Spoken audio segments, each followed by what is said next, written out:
పల్నాడు జిల్లాకు మహాకవి గుర్రం జాషువా పేరును పెట్టాలన్న గుర్రం జాషువా జిల్లా సాధన సమితి కన్వీనర్ కొరివి వినయ్ కుమార్ ఆంధ్రప్రదేశ్ రాష్ట్రంలో ఉన్న వివిధ జిల్లాల పేర్లను మార్చాలని ప్రభుత్వం నిర్ణయించిన నేపథ్యంలో పల్నాడు జిల్లాకు మహాకవి గుర్రం జాషువా పేరును పెట్టాలని గుర్రం జాషువా జిల్లా సాధన సమితి కన్వీనర్ కొరివి వినయ్ కుమార్ అన్నారు.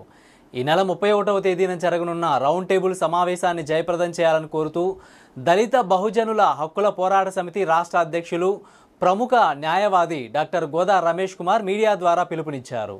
గుర్రం జాషువా జిల్లా సాధన సమితి ఆధ్వర్యంలో ఈ నెల 31వ తేదీన చేపట్టనున్నటువంటి రౌండ్ టేబుల్ సమావేశానికి కులమత రాజకీయాలకు అతీతంగా కవులు, అదేవిధంగా సాహిత్య కళాకారులు, అదేవిధంగా మరి రాజకీయ పెద్దలు ప్రతి ఒక్కరు కూడా ఈ కార్యక్రమానికి విచ్చేయాలని చెప్పేసి ఈరోజు పిలుపునిస్తూ ఉన్నాం.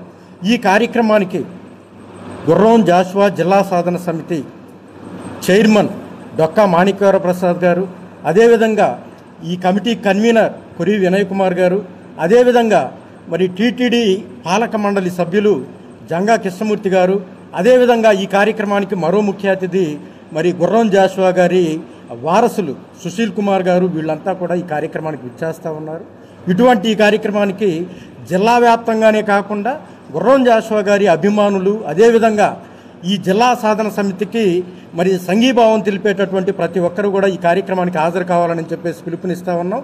పల్నాడు జిల్లా సాధన సమితి పేరుతో నర్సరాపేటనే కేంద్రంగా చేయాలనే ఉద్దేశంతో అప్పటి ముఖ్యమంత్రి వర్యులకి ఏ విధంగా అయితే విన్నవించి ఈ పల్నాడు జిల్లాకి నర్సరాపేట పట్టణాన్నే జిల్లా కేంద్రంగా ప్రకటించే విధంగా చేశాము. అదేవిధంగా మరి ఈరోజు గుర్రం జాషువా గారి పేరు ఈ జిల్లాకు పెట్టాల్సిన అవసరం ఎంతో ఉంది. వారి ఖ్యాతిని పెంచాల్సిన అవసరం ఉంది. ఖచ్చితంగా దీనికి కులమత రాజకీయాలకు అతీతంగా అందరం కలిసి పోరాడి మరి ఖచ్చితంగా ఈ జిల్లాకి గుర్రం జాషువా జిల్లా సాధన సమితి నుంచి జిల్లా సాధించే వరకు పోరాడదామని చెప్పేసి సందర్భంగా తెలియజేస్తాం.